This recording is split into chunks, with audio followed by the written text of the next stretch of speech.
Good evening and welcome. My name is Jesse Zink. I'm the principal of Montreal Diocesan Theological College here in beautiful Montreal, Quebec in Canada. You can see a picture of the college there, and I'm coming to you, I only wish, from the Religious Studies Library at McGill University, as you can see behind me on the screen, right across the street from the college.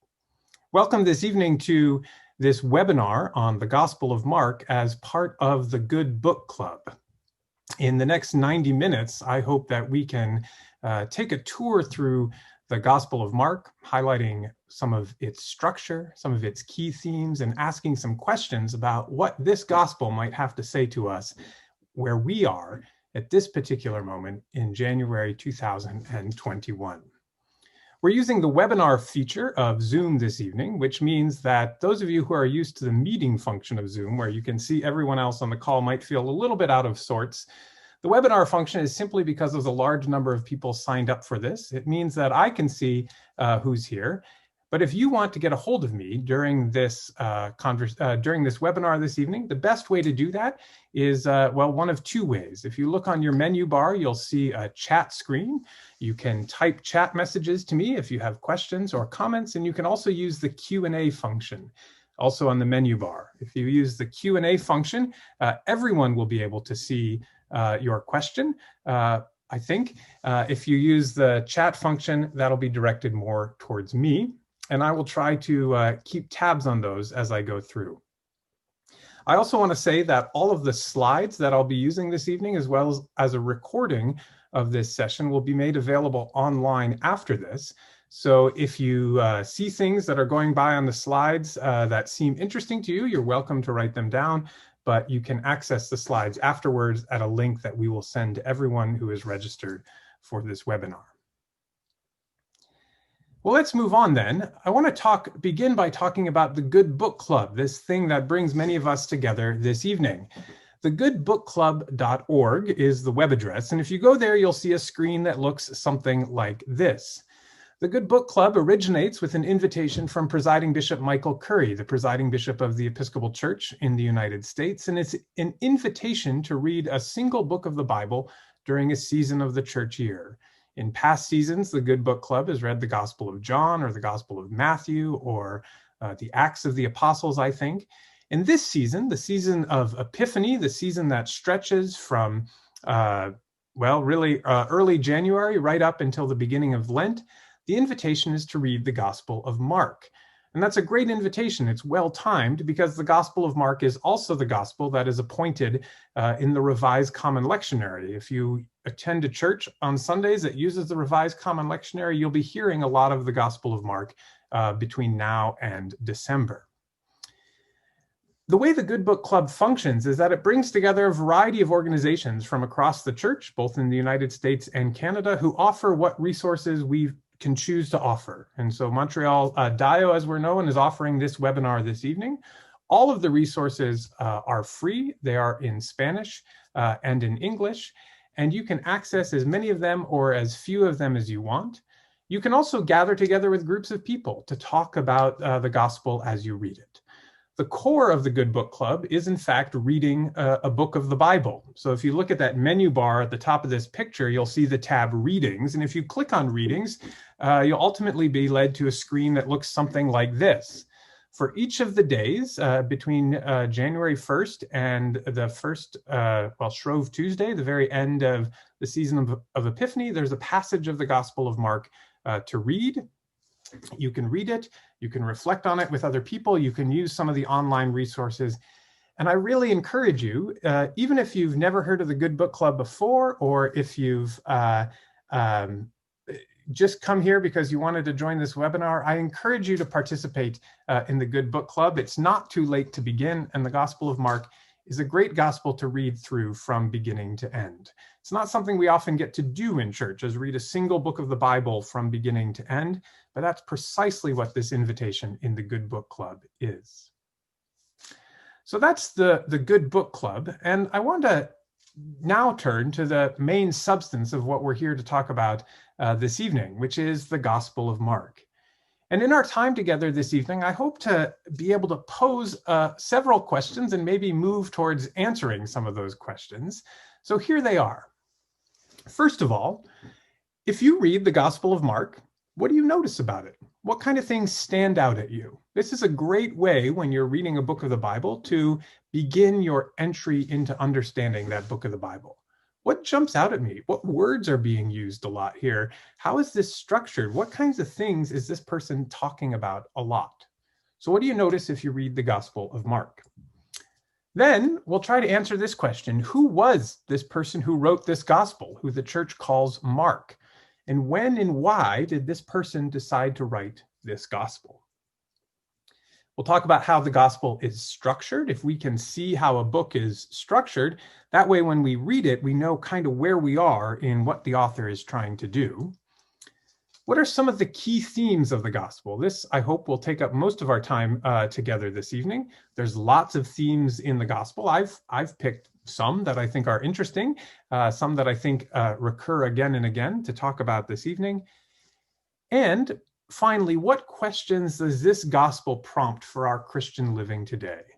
Because in the church, we read the Bible not because it's an interesting historical record, although in some ways it is. We read the Gospels and the Bible as a whole because it speaks to our lives as well and offers guidance for how we are living today. And so those last two questions, the questions about the themes of the gospel and how it's related to our living today, those are questions that are before us as we move into this evening. I see a couple people might be raising their hands, but it looks like that's gone away. Again, if you have questions, the best way to get a hold of me during this is to use the Q&A box or to use the chat function, which some of you have also been using, and I can see those messages coming in. Couple messages coming in saying that some people may need to leave early. That's fine. A reminder that this is being recorded and you'll receive a link to the recording when we're all done. So that's what I hope to do this evening, and we're all here as part of the Good Book Club. I'm going to turn then to this question. What do you notice if you read the Gospel of Mark? And to help answer this question, I want to ask you some questions. So I'm going to launch a poll here, so you should be able to see it coming up on your screen. And the question is this: compared to the other Gospels, is the Gospel of Mark longer or shorter? I can see many of you are voting. That's wonderful. And great, keep those answers coming. If you haven't figured out, you just need to click an answer on the screen in front of you. I will end the poll in about 10 seconds. Wow, I can tell that one answer is getting a lot of votes here.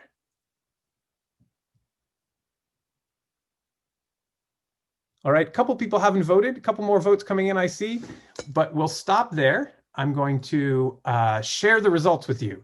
Compared to the other Gospels, is the Gospel of Mark longer or shorter? You said that the Gospel of Mark, 95% of you correctly noted that the Gospel of Mark is much shorter than the other Gospels. It's only about 16 chapters long, and in terms of number of verses, it's the shortest. Okay, great. Let's try another question. Let me see if I can figure this out here. All right. Here's another question for you all. Compared to the other Gospels, does Jesus speak more or less in the Gospel of Mark?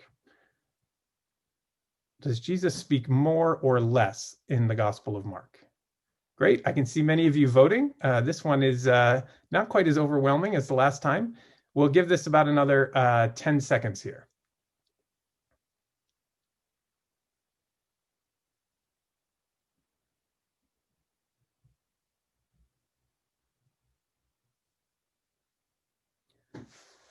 All right, and we'll wrap this up here in just a minute. If you haven't voted, you just click on the screen in front of you, and if you can't figure it out, that's fine as well.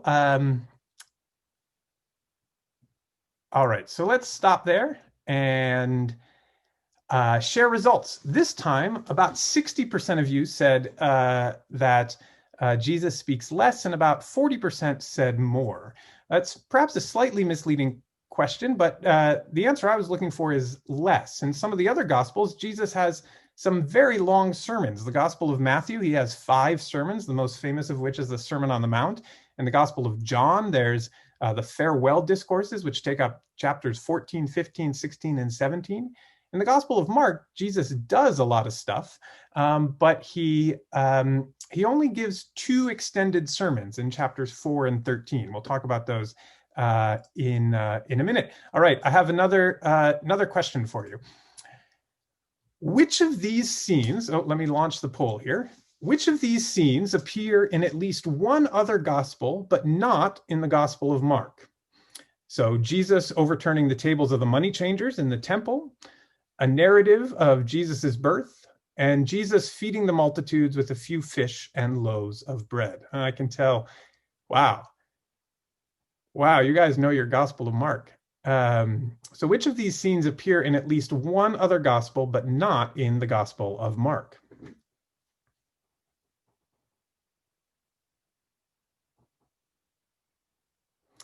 All right, we'll give it a few more seconds.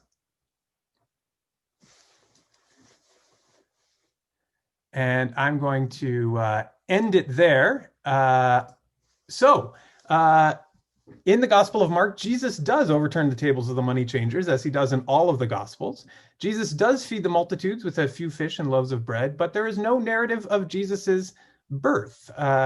The story that we hear at Christmas is a mashup of what appears in the Gospel of Matthew and the Gospel of Luke, but the Gospel of Mark begins with something else entirely, as we'll see when we get to that part. Okay, you guys are doing a great job here. These questions were clearly too easy. I'm going to ask you one more question, and we'll see how you do with this one. Compared to the other Gospels, in the Gospel of Mark, do the disciples generally understand what Jesus is all about, or are they a bit more dense? Perhaps there would be more polite ways of saying that, but I think you get the point of the question. Compared to the other Gospels, in the Gospel of Mark, do the disciples generally understand what Jesus is all about, or are they a bit more dense? Right, well, this is a good lesson. Then I need to make my questions a bit harder here. All right, we'll give it just a few more seconds. And I'm going to end it there. So, 88% of you said that the disciples are a bit more dense. You know, it's not so kind, but it's never a bad idea to bet against the disciples when you read the Gospels, but especially in the Gospel of Mark, as we'll see in just a minute. Okay, great job on all those polls, because that helps us begin to think about some of the things we might notice about the Gospel of Mark. The Gospel of Mark is short. It's the shortest of the 4 Gospels, as we said. And not only is it short, it seems to be missing some pieces. So there's no birth narrative, for instance, as we said. There's no genealogy, as there is in the Gospels of Matthew and the Gospel of Luke. Importantly, as we'll see, there are no appearances of the resurrected Jesus. There is an empty tomb in chapter 16, but there's not an appearance of a resurrected Jesus. There are far fewer parables in the Gospel of Mark than there are in some other Gospels. So if you wanted the parable of the Good Samaritan, or the parable of the prodigal son, or the parable of the bridesmaids at the wedding, you need to go to another Gospel. The Gospel of Mark is also abrupt. It launches right in. The very beginning of the gospel doesn't start with a lot of throat clearing like the Gospel of Luke does. It doesn't start with a long theological introduction like the Gospel of John does. It launches right in. The beginning of the good news of Jesus Christ, the Son of God. One of Mark's favorite words to use in Greek is the Greek word euthes, which he uses 41 times, far more than any other gospel, and it means something like immediately, at once, just then. He uses it all the time in chapter 1. It's immediately Jesus did this. At once he did that. Just then he did this. And compared to the other Gospels, Jesus doesn't have a lot of monologues or sermons. This is what I was talking about in the poll. He has 2 extended discourses compared to much longer sermons in the other Gospels. And these 2 things, the combination of the abruptness of Jesus immediately doing this, just then doing that, at once doing this, combined with the fact that Jesus doesn't talk a whole lot, has led some people to call the Gospel of Mark the action hero gospel, because Jesus is kind of a guy who does a lot of stuff and doesn't talk so much about it. At least that's one presentation of the gospel. In the questions I was asking you in the poll, I was beginning to get you to think about comparing the Gospel of Mark with some of the other Gospels, Matthew, Luke, and John, and especially Matthew and Luke. Matthew, Mark, and Luke have a similar structure. They seem to be drawing on similar material, and indeed Mark and Luke seem to be drawing on the Gospel, Matthew and Luke seem to be drawing on the Gospel of Mark in their writing. And so we can compare parallel scenes between the Gospel of Mark with the Gospel of Matthew and Luke to see what Mark might be up to. And one of the things we notice is that Jesus is presented as what you might consider more human. So in chapter 1, for instance, Jesus heals a leper. Now, he does that in the other Gospels as well. Why would he heal a leper? Well, in the Gospel of Mark, Mark tells us that Jesus was moved with pity. He gives him a very human emotion. But in Matthew and Luke, when Matthew and Luke tell the same story, they don't say anything about Jesus being moved with pity. Jesus just heals the leper. And after healing the leper, Jesus sternly charged him not to tell anyone. But there's no sternness in Matthew or Luke. Jesus doesn't have these kind of emotions like pity or sternness. And there's many other examples throughout the Gospel of Mark where Jesus is given these kind of human emotions, you might say, compassion, pity, and other things as well. You might keep an eye out for them as you read. The other thing to say is that the disciples in the Gospel of Mark don't always get it. Jesus walks on water in chapter 6 of the Gospel. He also does this in the Gospels of Matthew and Luke as well. Well, when Mark tells the story about Jesus walking on water, Mark concludes the story with these words: "The disciples were utterly astounded, for they did not understand, and their hearts were hardened." Now, that's pretty tough stuff. Some of you may know that the person who most famously has his heart hardened in the gospel is Pharaoh, with the Exodus from Egypt back in the book of Exodus. And here Mark is saying these disciples, not only do they not understand it, their hearts are hardened. Matthew, on the other hand, is much more open to these disciples. Matthew tells this same story, and he concludes by having the apostles worshiping Jesus and saying, "Truly, you are the Son of God." They seem to get it, whereas in Mark, they don't. And there's other examples as well throughout the gospel of the disciples kind of being on the receiving end of some pretty mean stuff from Jesus, or some descriptions that are less than flattering of them. The final thing that we might say in comparing the Gospel of Mark with the other Gospels is that Mark is attuned to the reality of human suffering, you might say. Even though Mark is the shortest of the Gospels and he's the action hero, Jesus, he's more detailed about the suffering of the people that Jesus heals. Here's a lengthy example from chapter 5. Jesus heals a man who's has a mental illness, who's crazy, who's running around tombs. And Mark gives us a really detailed description of just what that suffering is like. No one could bind him anymore, for he'd often been bound with fetters and chains, but the chains he wrenched apart, the fetters he broke in pieces. No one had the strength to subdue him. Night and day among the tombs and on the mountains, he was always crying out and bruising himself with stones. You really get a sense that this guy is really suffering. In the parallel story in Matthew has none of this description about the suffering of the person that Jesus heals. There's a couple other places where this is true as well. A bit later on in chapter 5, Jesus will heal a woman with unstoppable bleeding. If you read that description in Mark, again, it is very detailed about the suffering that woman is facing. Whereas in the Gospel of Matthew, there's much less of that. Likewise with the epileptic boy that Jesus heals in chapter 9 of Mark.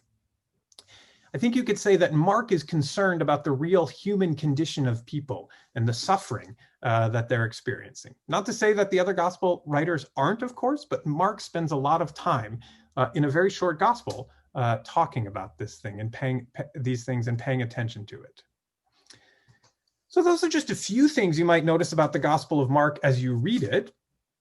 You might begin to ask yourself, who is this guy?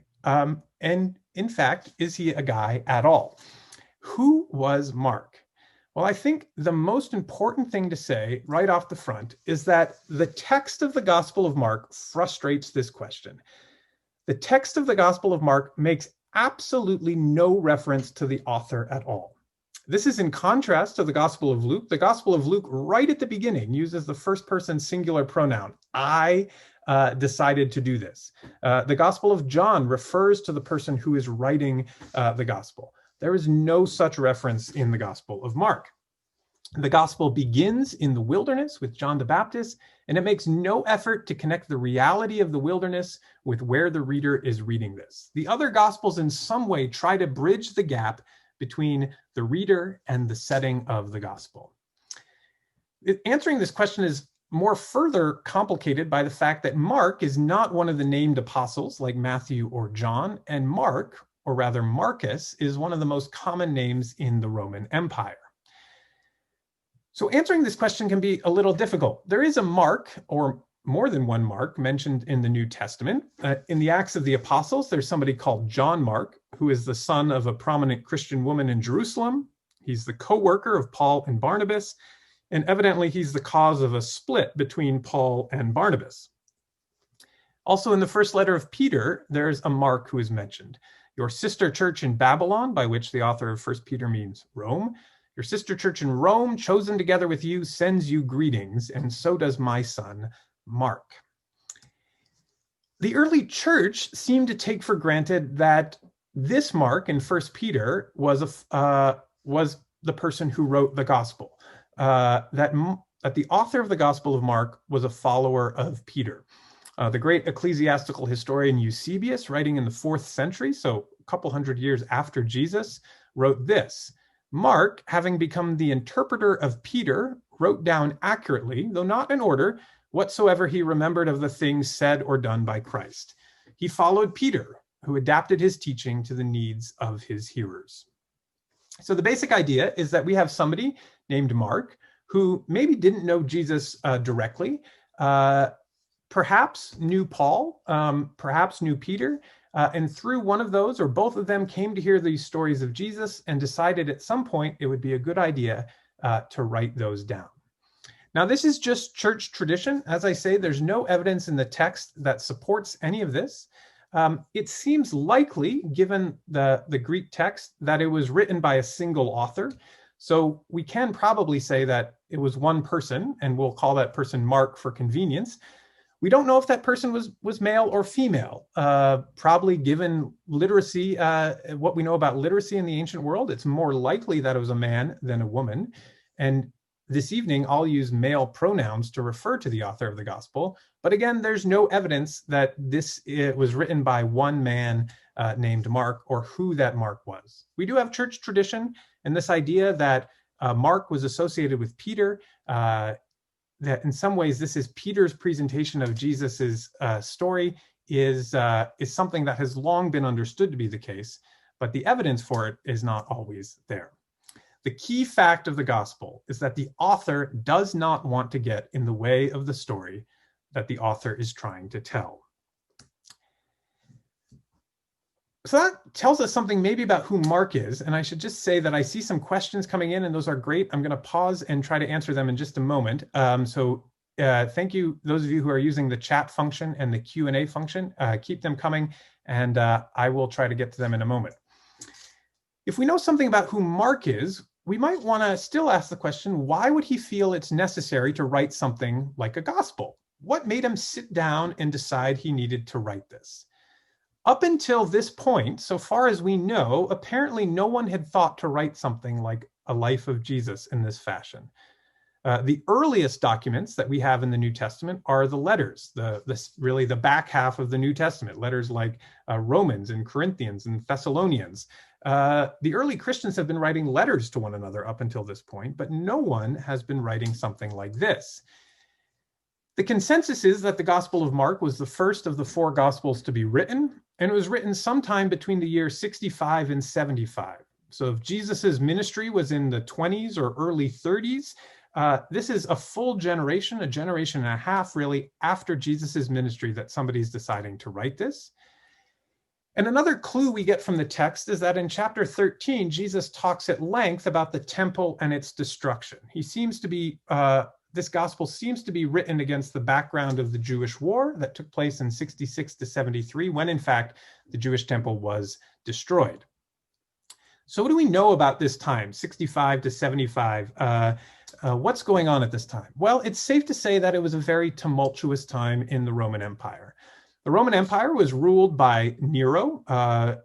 If you know about Nero, you may know he wasn't the most mentally stable of emperors. But not only was Nero in charge, the 60s saw a series of earthquakes and other natural disasters across the Roman Empire. The Roman army suffered a really catastrophic defeat to the Parthians in the eastern part of the empire in the year 63, which made many of them question the greatness of Rome.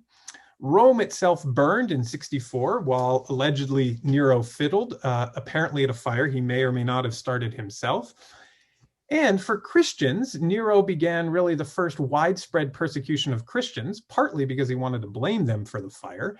And it's this Neronian persecution of Christians that is likely when Peter and Paul, two of the great leaders of the early church, were martyred. And if that wasn't all enough, when Nero finally died in the year 68, a great period of instability and a short civil war followed. It's called the Year of the Four Emperors because, there was Nero, and then three other people tried to seize the throne, generals who fought it out amongst each other.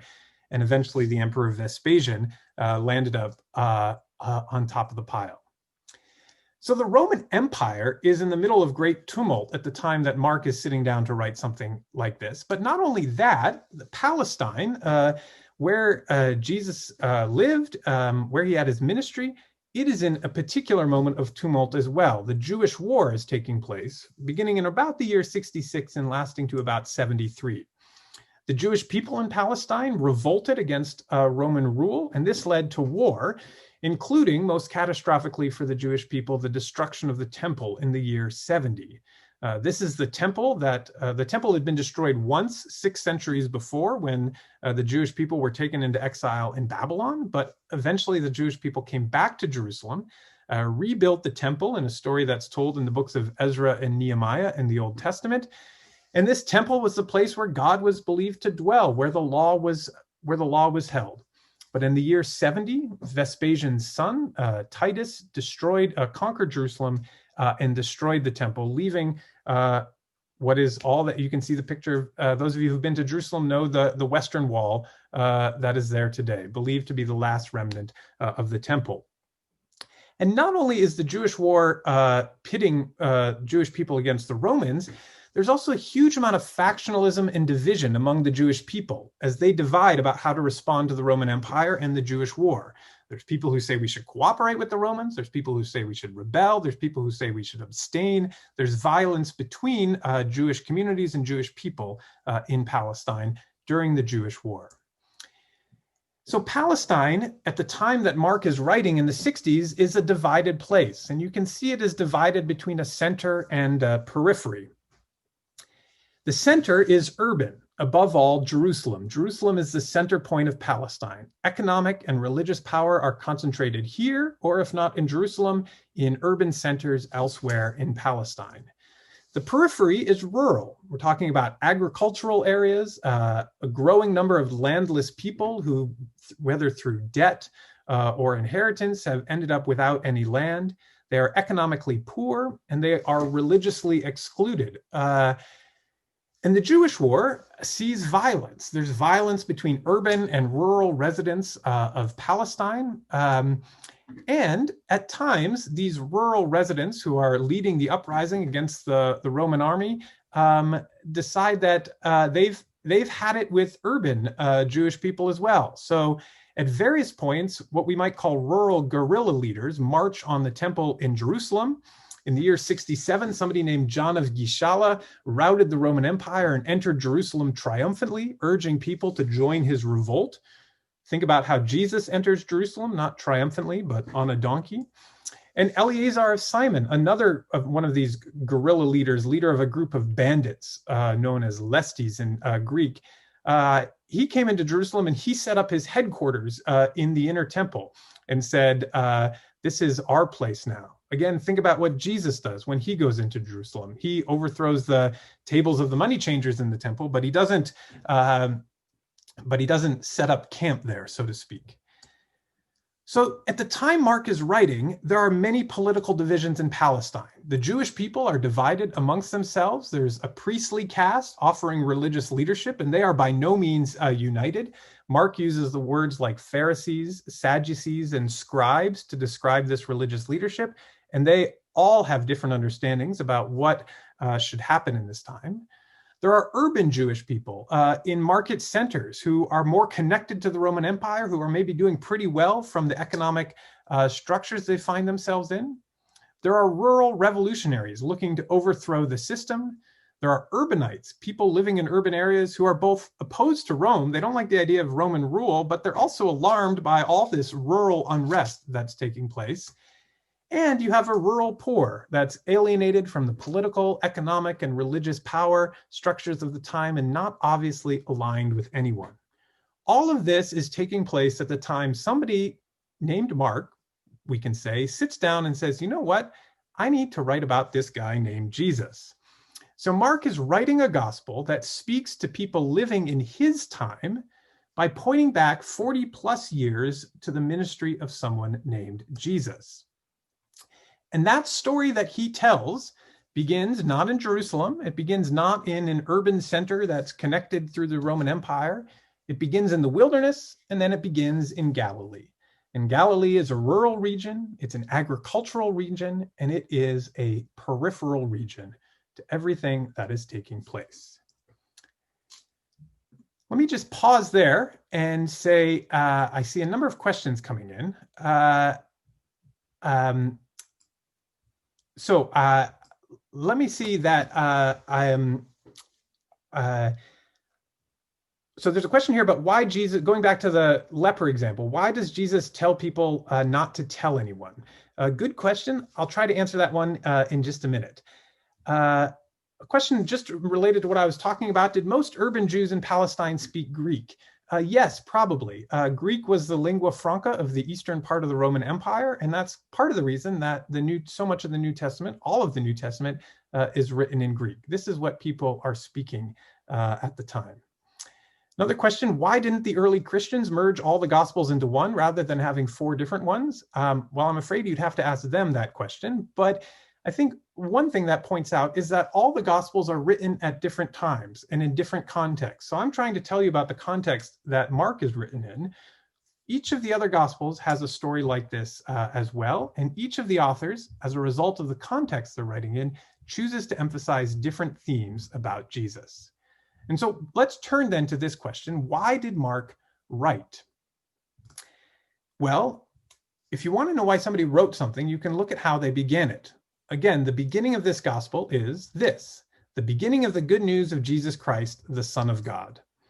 This word good news is the same as the word gospel, and the Greek word for that is euangelion. And it's a word that Mark uses at key moments in his gospel, in what he's writing, including, he uses this word 3 times in the first 15 verses. But Mark is not the only person who is using the word gospel. In fact, there are non-Jewish people, non-followers of Jesus, who are using the word gospel as well.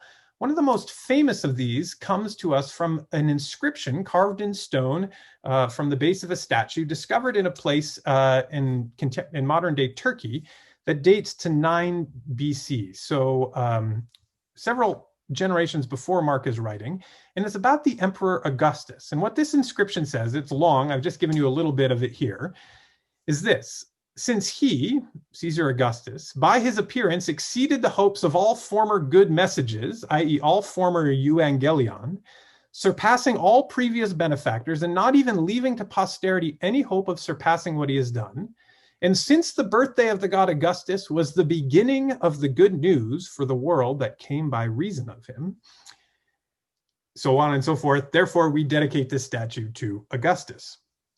But the important thing is that the word euangelion, the same word that Mark will use, is being used to describe the birthday of Caesar.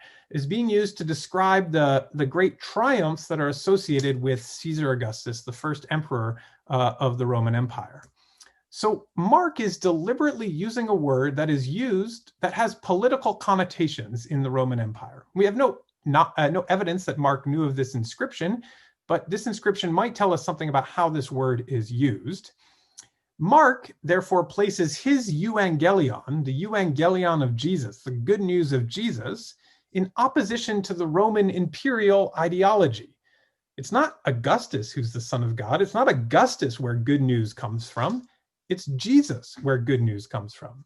The beginning of the good news of Jesus Christ, Son of God. Right from the beginning, Mark is making a statement with political overtones. And the beginning of this good news is found not in Rome, but in the wilderness, and then in the ministry of this guy named Jesus in this rural, peripheral region called Galilee. And throughout his gospel, Mark will teach the reader about Jesus by telling stories about Jesus. Up until this point, Christians have been talking about Jesus by saying things about Jesus. So the letters of Paul are Paul telling people about why Jesus is important, but the letters of Paul don't contain a lot of stories about who Jesus was or what he did. Mark decides that what his listeners need, is some stories about what Jesus did and who he was. And so what we have then is a two-level drama. On the one hand, Jesus is present in the few years in the 20s or early 30s that the gospel describes. And on the other hand, Jesus is speaking directly to people who are reading the gospel when Mark is writing it in the 60s or early 70s and ever since. And you can see this come through at various points in the gospel. Jesus says to his followers, "Why are you afraid? Have you still no faith?" That's not only part of the story that took place back in the 20s, but it's words that Jesus is saying right to the people that Mark is trying to talk to in the 60s, and words that Mark says, that Jesus says through Mark's gospel to anyone who reads that gospel. Likewise in chapter 13, what I say to you, I say to all, keep awake. So what we have then is a story of somebody named Mark, somebody who the church calls Mark, who's decided that it's important to collect these stories of Jesus and to write them down, because he's living in the midst of a pretty unsettling and tumultuous time. Lots of things are changing. Lots of things feel like they're under question or under pressure. There's lots of challenges, both to religious rule and economic leadership and political leadership. And Mark decides that what people really need to hear about to make sense of the time that they're living in the late 60s or early 70s, in the middle of war, in the middle of persecution, what they need is to hear these stories about this person called Jesus, and that together those stories constitute something called good news, that there is something good and new about this message that Mark wants to tell.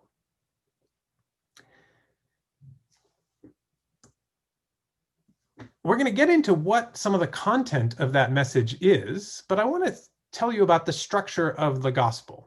And really the way to think about the structure of the gospel is that there are two key parts with a bridge and a prologue and an epilogue. So two key parts with an important bridge and a prologue and an epilogue. There's a prologue, the first 13 verses, which begins with that beginning of the good news of Jesus Christ, includes a quotation from the prophet Isaiah, story of John the Baptist, Jesus' baptism and temptation in the wilderness. And then it's Jesus's ministry in Galilee. He's preaching, he's healing, he's exorcising demons, he's ministering, he's proclaiming the kingdom of God. He has one sermon in here, a discourse about parables, but throughout he's demonstrating his power in word and deed in proclaiming a kingdom. So that's main part number one, really the first 8 chapters, Jesus in Galilee. And then there's a really important transition section. In this transition section, parts of chapters 8, all of 9, and 10, Jesus teaches about discipleship and Christology. This is where Peter says, where he says to Peter, "Who do you say that I am?" And Peter says, "You're the Messiah." And Jesus says, "Look, if you want to follow me, you got to take up your cross." And he's transfigured on the mountain, and his followers hear the voice of God say, "This is my son, listen to him." So there's important teachings about who Jesus is and what it means to follow Jesus in this transition section. And then Jesus plays all of those teachings out in the second half, where he's in Jerusalem. Chapters 11 through 15, Jesus enters into Jerusalem. He has his final teachings and confrontations in the temple grounds. He is arrested, he's put on trial, and he's executed. Again, there's a sermon here. It's an eschatological discourse. It means it's looking towards the future. And then he is killed, he's put in a tomb, and the epilogue gives us a story of the empty tomb. Some of you may know that in your Bibles, the Gospel of Mark has a couple of different endings. There's the long ending and the longer ending. It is generally agreed that Mark, the person who wrote the rest of the Gospel, meant for his Gospel to end at verse 8. But that later people in the church decided it could be improved on a little bit and added other endings, which is not to say that those other endings are any less scriptural or canonical or authoritative, simply that they are written by somebody else. And so insofar as we're concerned here with somebody named Mark, we end at verse 8. So two key parts, Jesus in Galilee, Jesus in Jerusalem, and an important transition section with a prologue and an epilogue on either end. Each of those parts, Galilee and Jerusalem, has one sermon each. All right, I see some more questions coming in. They're good questions, and I'd encourage you to keep those questions coming in. I will do my best to answer them as I go along.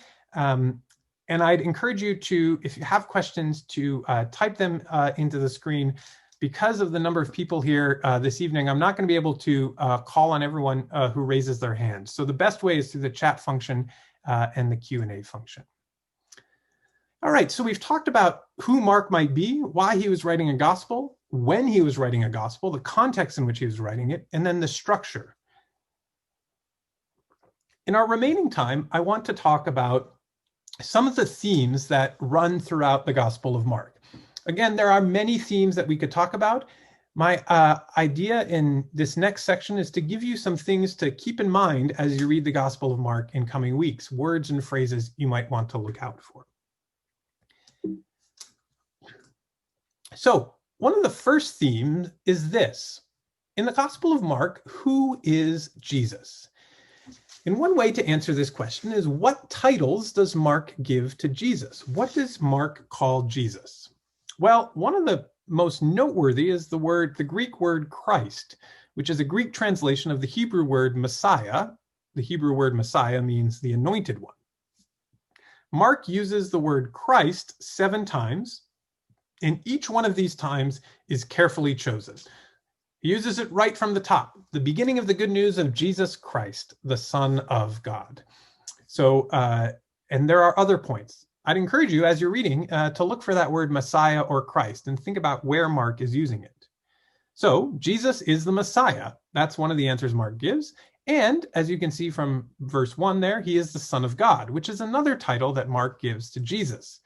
At the baptism, you hear the voice of God, "You are my son, the beloved, with you I am well pleased." At the Transfiguration, you hear God say again, "This is my son, the beloved, listen to him." So Jesus is also the Son of God. Another title that's used is Son of Man. This is one that Jesus actually uses about himself. The Son of Man is to be betrayed into human hands, and they will kill him, and 3 days after being killed, he will rise again. That's Jesus's own words about himself. Jesus uses the Son of Man when he's being a bit more portentous or predicting the future about what might happen. Each of these words, each of these titles, Messiah, Son of God, Son of Man, they all have long backstories in the Jewish tradition. And if we had more time together, I'd love to say more about that. The idea of somebody anointed by God is deeply rooted in the Jewish scriptures. The idea of Son of God is the idea of somebody who is devoted to God and models God in their life. And the Son of Man, there's images in the book of Daniel of the Son of Man coming like one on the clouds with the ultimate vindication of God's people. But one of the interesting things about the Gospel of Mark, and this came out in an earlier question, is that Jesus tells people to keep who he is secret. He says, don't tell anyone else about this. But the people who are really good, the characters in the story who are really good at recognizing Jesus are the demons, the evil spirits. So right off in chapter 1, the first person to recognize who Jesus is a demon that Jesus casts out. I know who you are, the Holy One of God. And somebody asked the question, why is it that Jesus doesn't want people to know who he is? There's lots of theories about this. I'll try to mention one in relation to another theme in just a little while. Now, all of these titles, Son of God, Messiah, and Son of Man, all come together at one particular moment. Jesus has gone through the whole gospel, and he's always told people to keep silent about who he is. He's not taken on the title Son of God or Messiah for himself. He's never said, I am the Messiah, compared to the Gospel of John, where Jesus is saying, I am this, I am that, all the time. Jesus doesn't say any of that in the Gospel of Mark, except when he gets to his trial. And in chapter 14, Jesus is on trial, abandoned by his friends, subject to legal proceedings which are of highly dubious validity. And he is asked by the high priest, are you the Messiah, the Son of the Blessed One, or the Son of God? In this whole gospel, Jesus has said, don't tell anyone who I am. I'm not claiming any of these titles. And here, at this moment, when Jesus is all alone and he's asked, are you the Messiah? Jesus says, yep, I am. And he says, you will see the Son of Man, quoting the book of Daniel, seated at the right hand of power and coming with the clouds of heaven. So at this moment is when Jesus finally identifies and claims who he is. And the titles Son of God, Messiah, and Son of Man all come together. And Jesus is marched out of there and he's put on a cross. What kind of Messiah is this? And when he's hanging on the cross, the crowds come by and they say, he saved others, he cannot save himself. Let the Messiah, the King of Israel, come down from the cross now so that we may see and believe.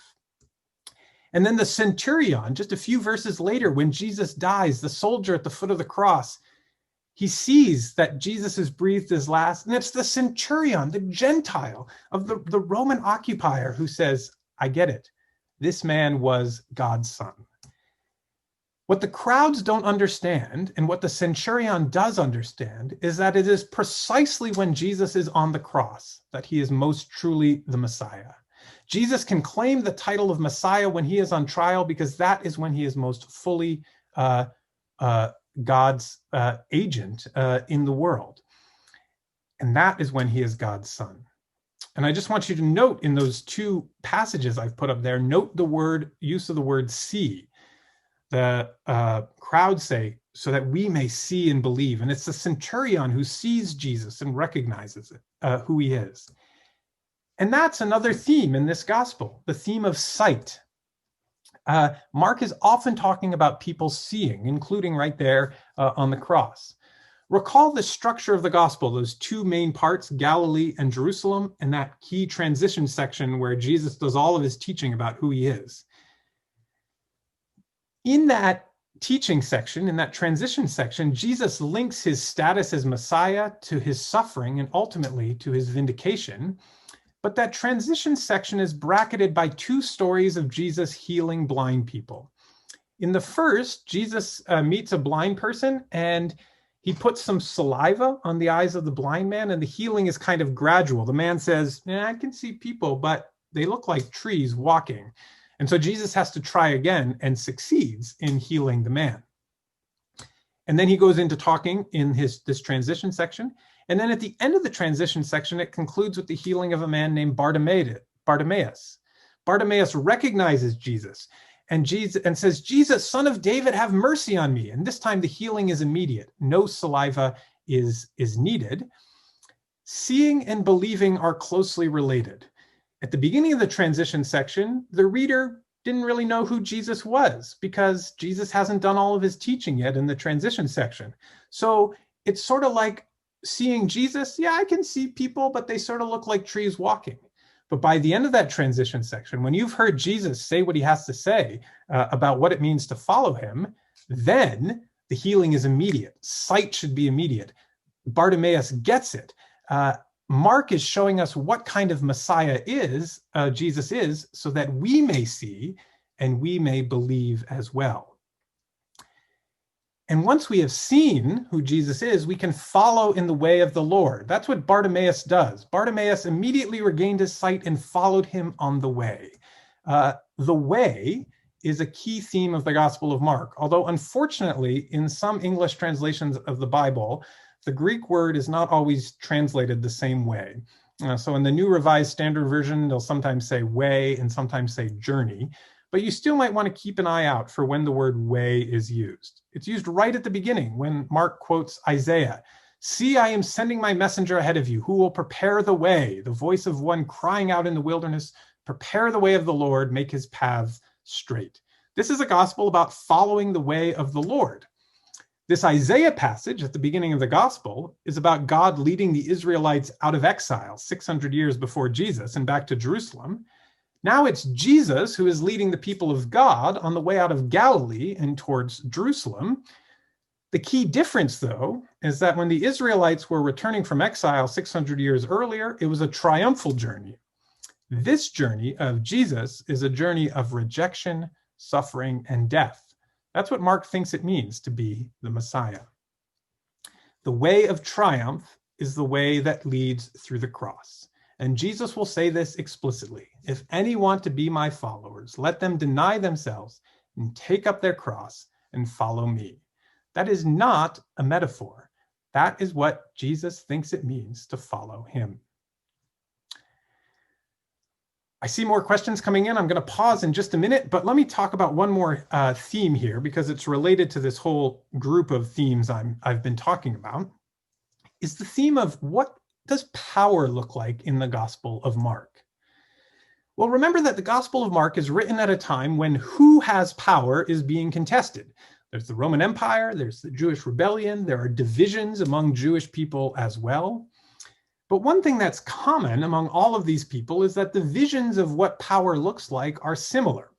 It's militaristic, it's violent, it's oriented around seizing control, dominating the situation, making others do what you want them to do.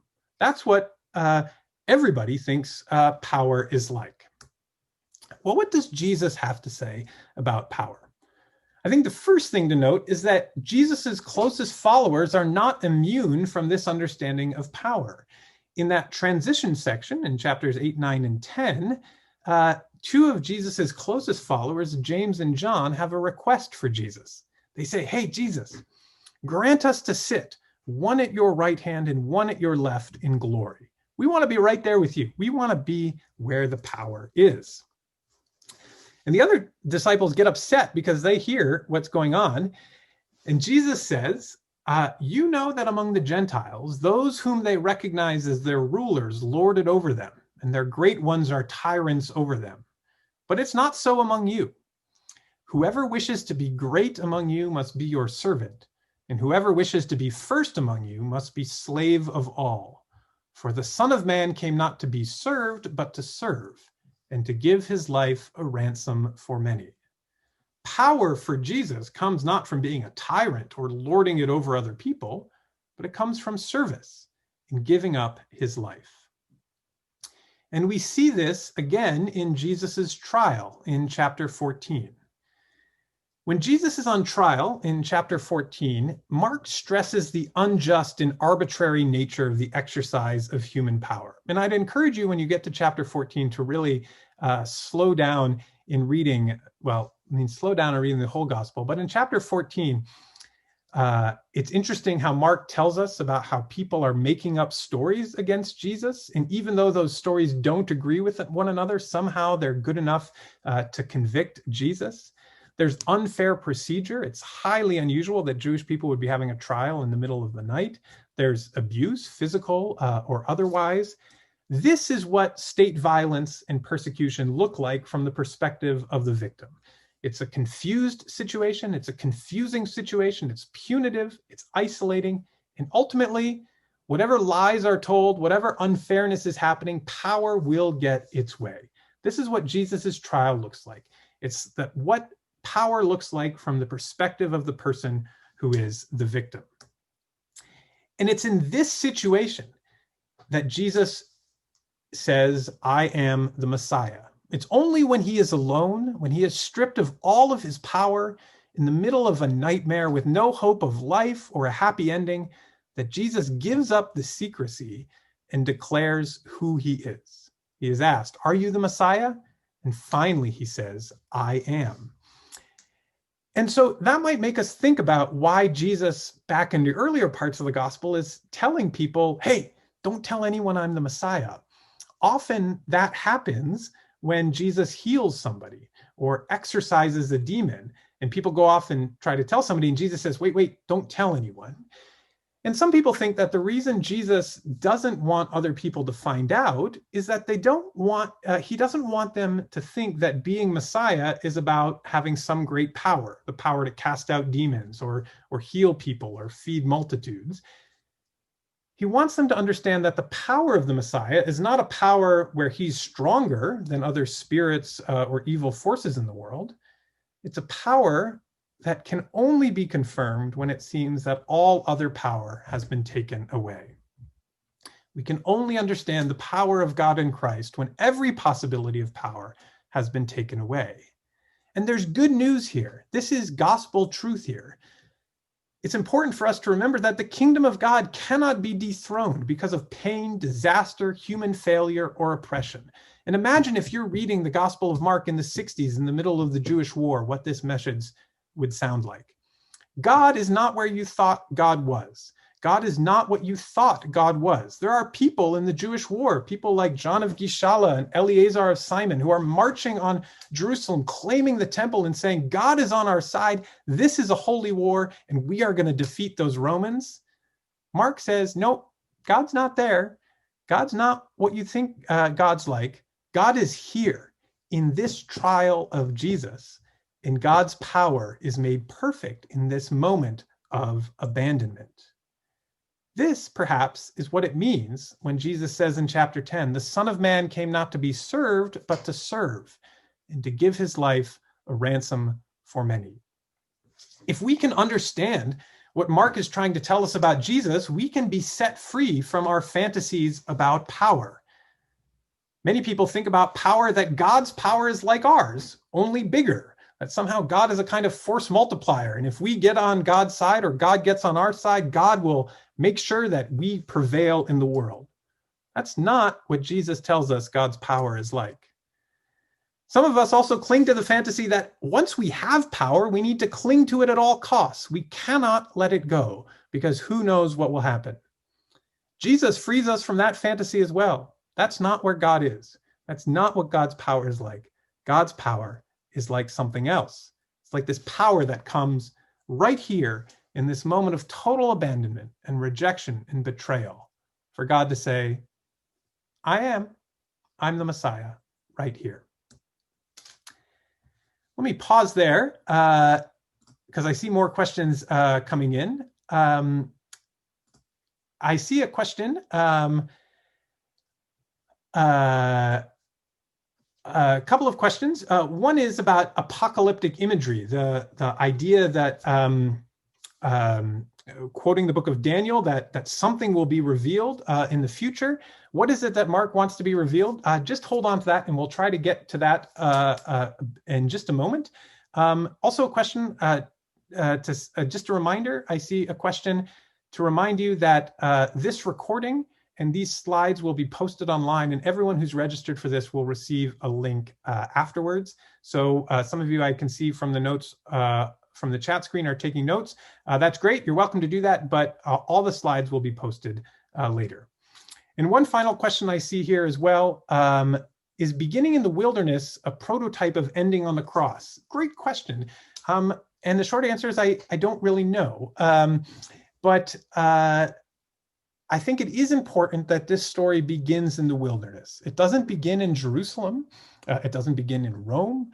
It begins really in Galilee, where the ministry begins, but the prologue is out there in the wilderness. It is so different from where you, the reader, are, that it establishes that sense of otherness right from the beginning. Great questions, all of them, so keep them coming. And I'll pause again, but I want to keep moving to talk about some other themes here. One of the themes that runs throughout this gospel is the theme of the kingdom of God, which is in common with the gospels of Matthew and Luke as well. Jesus' very first public utterance, the kind of summary of his whole ministry, is this: the time is fulfilled, the kingdom of God has come near, repent and believe in the good news. And then in that first part of the gospel, Jesus will embody this kingdom in his healings, in his exorcisms, in his teachings.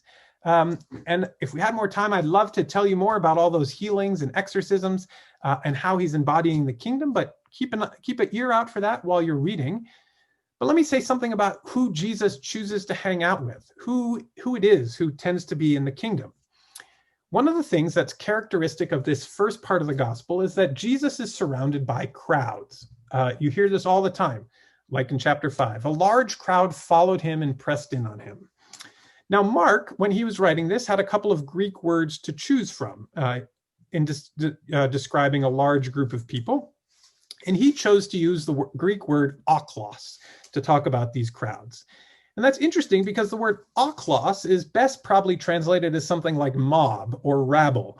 We have this word actually in English in the little used word ochlocracy, which means mob rule. But this is who Mark says is hanging out with Jesus. Not like the people of God, not some like great dignified crowd of people, but the rabble. And who are these people? Well, Mark will tell us at various points. They're the sick, they're the socially alienated, they're poor, they're women. Those excluded from society are the ones that crowd around Jesus and who Jesus spends his time with. And in fact, in chapter 3, Jesus's mother and his brother and his sisters will come to him and say, hey, Jesus, come over here. Like, you're kind of causing a lot of trouble. The scribes have come down from Jerusalem to investigate you. And some people come to Jesus and say, hey, Jesus, like your mom wants you. And Jesus says, who are my mother and my brother and my sisters? A crowd was sitting around him, and looking at those who sat around him, Jesus said, here are my mother and my brothers. In this oklos, in this rabble, that's where Jesus finds his family. In this kingdom, Jesus is always presenting an alternative of what things could be like. And he does that in a number of different ways. He does that in relation to religious leaders, especially in chapter 7, in a confrontation he has with the Pharisees. He does it in relation to Gentiles and how Jewish people and Gentiles should relate to one another, especially in chapter 6.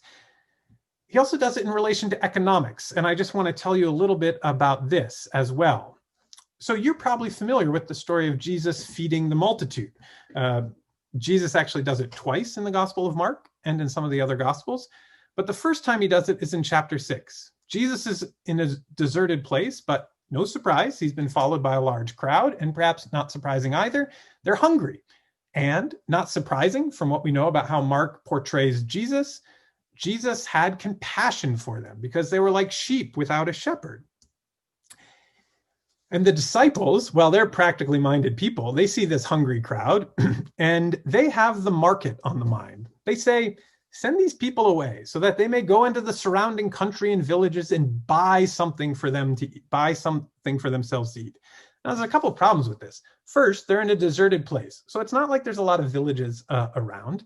And two, they're the oklos, they're the crowd. It's not like they're going to have the money to go and buy themselves something to eat. Jesus responds by saying, you give them something to eat. And the disciples, they're still in the frame of the market of purchase. They say, are we to go and buy 200 denarii worth of bread? So there's this tension here between Jesus and his disciples in the verbs that they're using, buy and give. And ultimately, if you know this story, Jesus orders all the people to get down on the green grass, to sit in groups of hundreds and 50s, and then he blessed and he broke the loaves and he gave it to them. He gave it to them, he didn't sell it to them.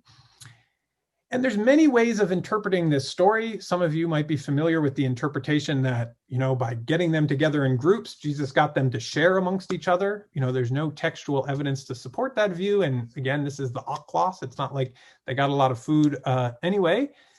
The interpretation I like of this story is that Jesus, rather than making this crowd be anonymous and separated consumers in a marketplace like the disciples want, send them off, go tell them to buy something off there in some village, Jesus forms a community of 50s and hundreds, And that community of consumption is based on gift and on blessing, not on the market and not on purchase.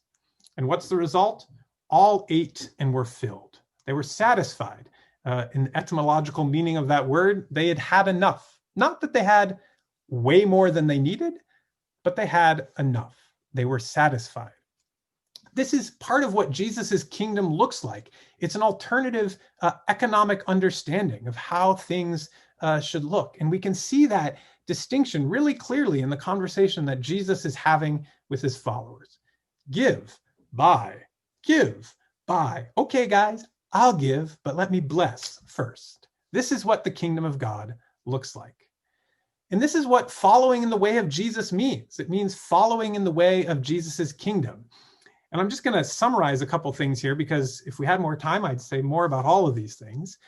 I think that what we see in the Gospel of Mark is that Jesus is not arguing for withdrawing from the existing order. And there certainly were people during the Jewish war and at other times who said, hey, look, let's just give it up. Let's go off and find our own cave to live in. That is not what Jesus says. He's not interested in reform either. His demands are more radical than this, especially his religious demands. You can see this in chapter 7 when he has a confrontation with some religious leaders. He makes some very radical demands of what religion should look like and who it should serve. He's clearly not interested in military triumph, even though he has an entry into Jerusalem, as other people did in Mark's time. He's not interested in conquering the temple or casting the Romans out of Palestine. Jesus doesn't despair either. He doesn't just throw up his hands and say, okay, fine, might makes right. Whoever has the most power is going to win. Instead, Jesus has a costly practice. To follow in the way of Jesus is going to be costly for his followers. It's going to lead to their rejection, their persecution. They're going to leave their family. Jesus says all of these things, especially in the transition section there, chapters 8, 9, and 10. And Jesus's followers need to engage with other people in a way that might be really challenging for them. They need to practice communality in new ways. Like they got to get together, on the green grass and receive the blessing of God, the blessed bread of God all together. This will include with the Gentile. It involves sharing. It means having enough. It means being attentive to the poor. These are not things that come naturally, and they maybe especially don't come naturally to people who are living in a peripheral agricultural region like Galilee. But Jesus says this is what the kingdom looks like. So given all of this, given the challenge of what Mark is trying to tell us about how power looks different for Jesus, about how our understanding of Messiah and Son of God needs to shift because of this, of how we understand Jesus, given what this kingdom actually looks like, and given that people reading this gospel for the first time are reading it in the middle of a tumultuous Roman Empire and Palestine in the middle of a war, how could you keep hope that this is the right way forward? Well, I think that's what Jesus's sermons are about. You'll remember in each of those two sections, the ministry in Galilee and the ministry in Jerusalem, Jesus has a sermon. And those sermons, I think, are about hope, and they're also about patience. So let's look at those. We won't be able to go into great detail about them, but let me highlight a couple things you might want to keep in mind when you read chapters 4 and 13. Chapter 4 contains the parable of the sower, and it also contains some parables where Jesus says, the kingdom is like ... You might be familiar with the parable of the sower. A man goes out and he casts seed, and some of it falls on different kinds of grounds, and some of it grows up and gets choked, and some of it does a bit better but doesn't produce. But ultimately, the seed produces 100-fold growth, an incredible harvest from a seed. And Jesus interprets this. He says, look, this is what this parable means. It means you're going to face opposition. Those seeds that get cast on the ground that don't do very well, that's like something being choked by Satan. It's like a seed being stymied by political persecution. It's about the lure of wealth stifling the growth of a seed. Jesus is quite explicit about this in chapter 4. Opposition is coming, and here's what opposition looks like. Satan, i.e., there's some spirits out there that really want to undermine our work. Persecution, religious and political, that's coming too. And the lure of wealth. Don't you get too comfortable with yourself, people, because that's going to stifle the possibility of hundredfold growth. What Jesus is saying is that the kingdom might be a little group now. There's only 12 apostles, and it doesn't seem all that successful. This is chapter 4. In chapter 3, Jesus has just been investigated by the scribes who come down from Jerusalem. But Jesus seems to be saying that faithful seed will prevail in extraordinary hundredfold fashion. And then Jesus goes into the kingdom of like. The kingdom is like a farmer sowing some seed. I'll let you read these parables yourself, but when I read them, I think about the message Jesus is trying to send. If the kingdom is like planting a seed, well, the growth of the kingdom is not obvious because the seed's like in the ground. It's not under human control. The seed's gonna grow after the farmer casts it, whether or not the farmer wants it to. And Jesus says the job of the listener is not to provoke the harvest. He does not know how, but to concentrate on sowing the seed. Jesus says, sow that seed. That's what the kingdom is like. You don't know when that kingdom is going to be here in its fullness, and it's not your job to know either. It's your job to cast that seed and then be the kind of seed that works towards hundredfold growth. Chapter 13 is a much more clearly, somebody used the word early, apocalyptic discourse. This word apocalyptic, you may know, but many people tend these days to associate it with zombies. Apocalypse means revealing the powers in the world and revealing what God will do in the future, how God will consummate, fulfill all of God's plans for the world. And chapter 13 is very clearly an apocalyptic discourse. Apocalyptic literature has often been described as the language of the literature of the dispossessed. It's written for marginalized people to give them hope about the future. And chapter 13 is really written against the background, I think, of the Jewish war as well, which isn't to say that it doesn't speak to context outside of that as well. I won't be able to say everything there is to say about chapter 13, but when I read this sermon in chapter 13, it begins with Jesus saying, look, the signs that you see around you right now, they're not signs of my coming kingdom. And what are those signs? Well, there's some other people who are claiming to be Messiah. Jesus explicitly warns, look, other people are going to come and claim to be Messiah, but they are not the Messiah. Jesus warns of the temple being profaned, and the fact that there were guerrilla leaders from Galilee and other places who seized the temple, and ultimately that the temple was destroyed. There was ample evidence of the temple being profaned in this time. But Jesus says, those signs, those are not the signs of my coming kingdom. Jesus ultimately says, look, it's not for you to know. About that day or hour, no one knows. Neither the angels in heaven nor the Son, but only the Father. And then Jesus gives a great series of imperative verbs. Beware, keep alert, for you do not know when the time will come.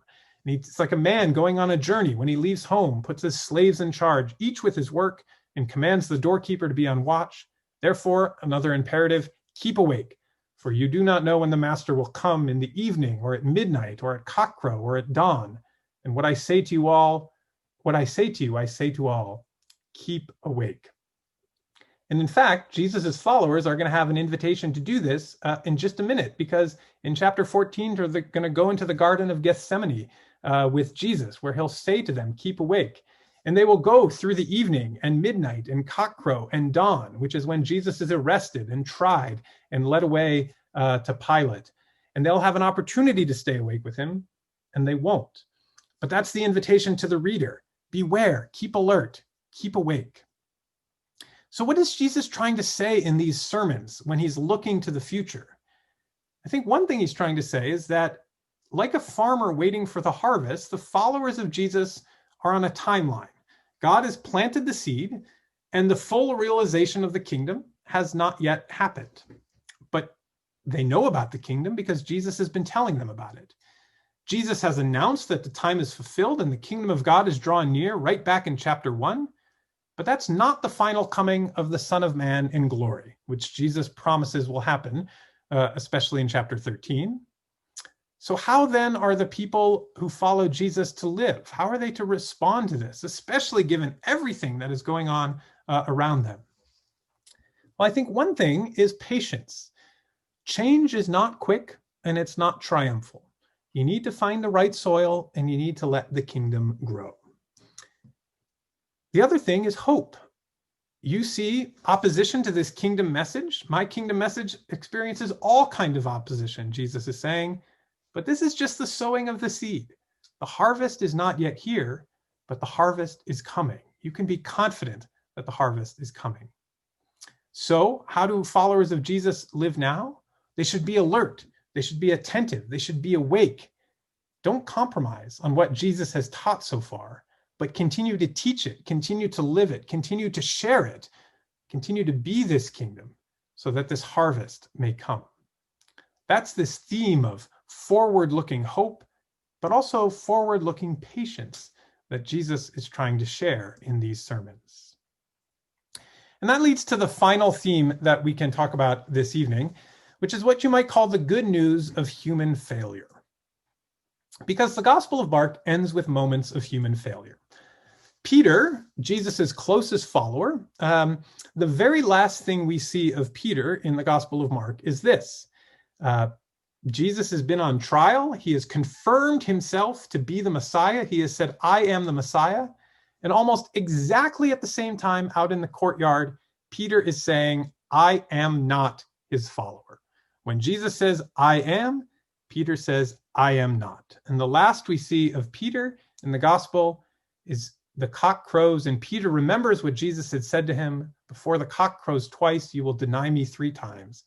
And Peter breaks down and weeps. That's the end of Peter in this gospel. And then we have the empty tomb, possibly the most interesting part of the entire gospel. On Easter Sunday, on the Sunday after Jesus has been crucified and buried, 3 women walk out to take care of the body. And they don't see Jesus. The tomb is empty. They never see the risen Jesus, but they do see a man clad in white. And that man tells them, go, don't stay here. Go tell his disciples and Peter, and that and Peter, the way it's written in Greek, could mean even Peter. Go tell his disciples, even Peter, that he is going ahead of you to Galilee. And there you will see him, just as he told you.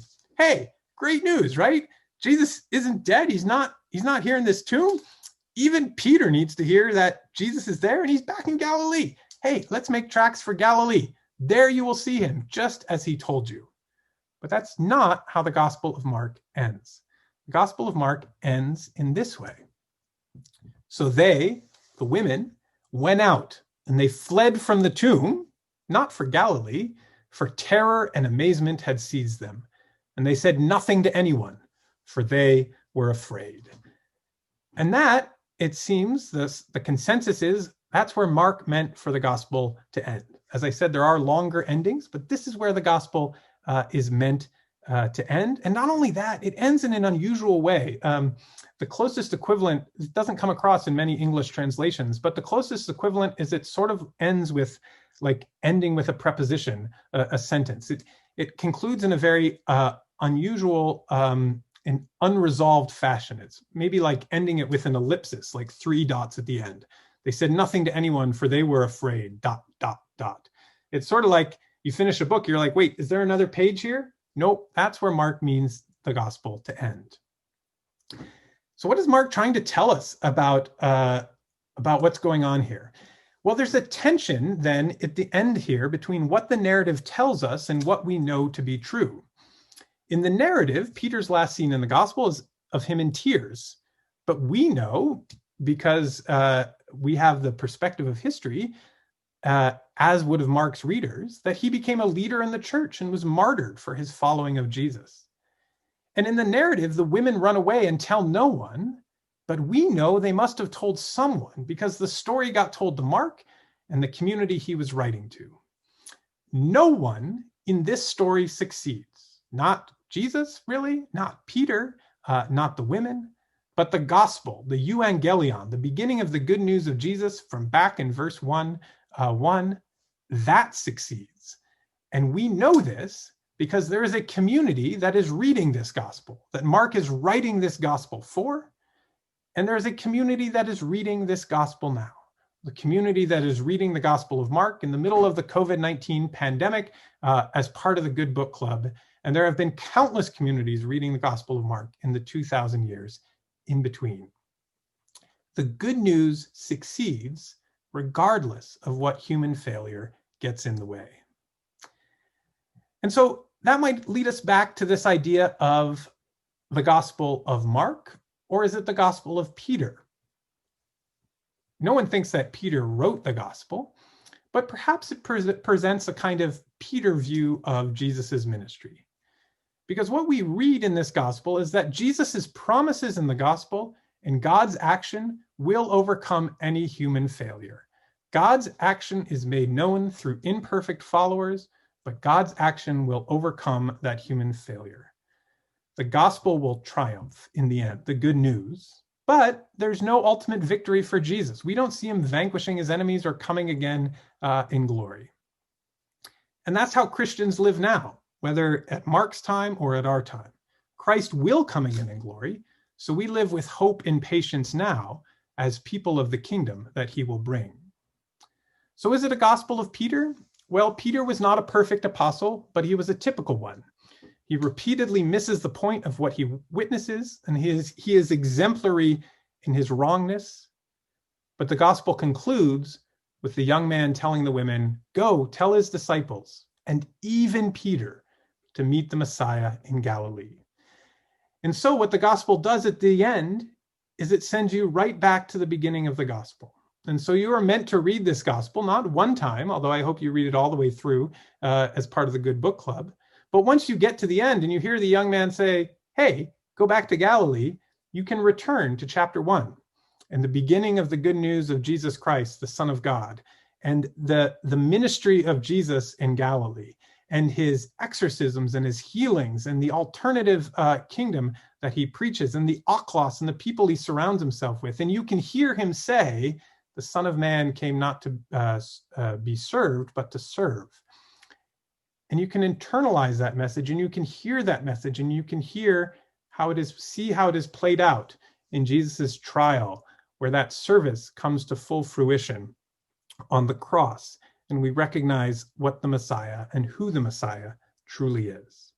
And so this gospel at the end is sending us back again and again to keep learning about and reading about and being followers in the way of Jesus. So let me just conclude by saying, offering some questions that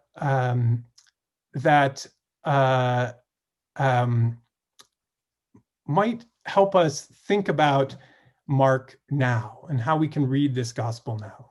I hope in some of the themes that I've talked about already, you've been able to draw connections to your own life of faith and the words and the news, or whatever it is in whatever context you happen to be living in. And we have lots of people in various contexts on this webinar right now. I guess one of the first questions I think about when I read this gospel is, in fact, the word gospel. The word gospel means good and new. What is good and new about what Jesus has to say, both in his own time, in Mark's time, and in our time? What are the things that are good and new in this euangelion of Jesus? I think this idea of the way of Jesus is really important, that Jesus calls us to follow in his way, a way of the cross, but it's a way that calls us, in order to follow in that way, we need to see it. There's the key theme of sight in those two healings on either side of the transition section. I didn't talk about it, but the idea of seeing is important in Mark 16 as well, in the resurrection. What helps us see the way of Jesus in our lives? What do we need? Who do we need to help us see the way of Jesus in our own lives today? Jesus is about presenting alternatives. He's presenting alternative modes of power. He's presenting alternative economics.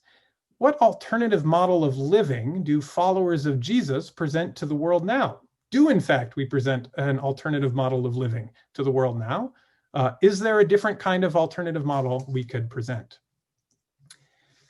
I think power runs throughout this gospel. What are our understandings of power now?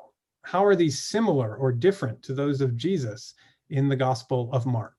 How can the model of power that Jesus models, that embodies, how can that be part of the good news that Christians have to offer in the world today? In Galilee, the gospel ends by telling the people to go back to Galilee. So how are Christians called to go again to Galilee and hear the proclamation of the kingdom by Jesus?